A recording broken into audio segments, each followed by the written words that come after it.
Hello guys, and in today's video pag-uusapan natin yung basic refrigeration cycle.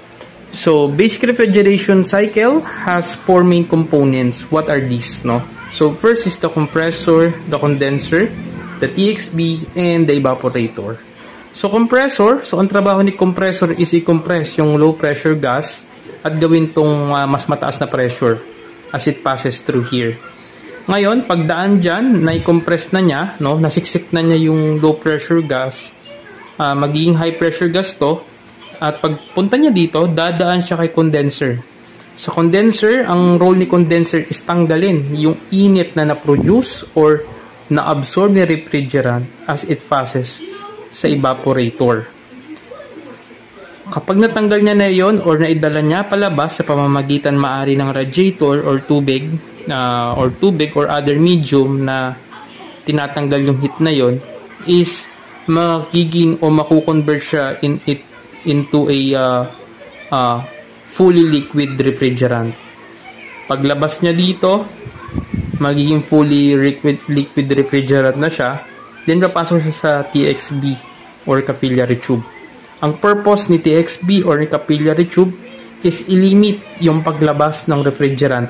Panatilihing nasa high pressure yung ating liquid sa side na to, at pababain naman paglabas yung refrigerant paglabas dito.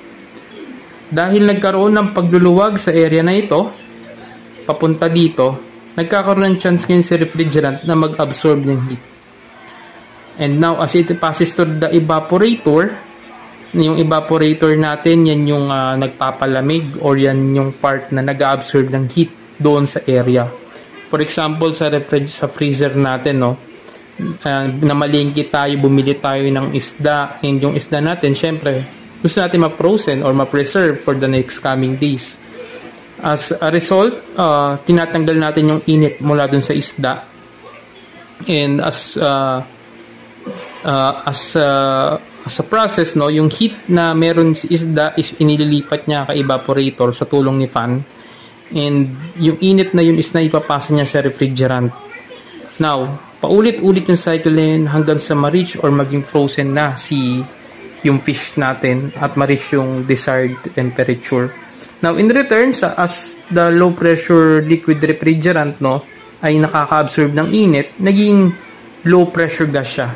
So, nagkakaroon ng phase change mula sa liquid into gas.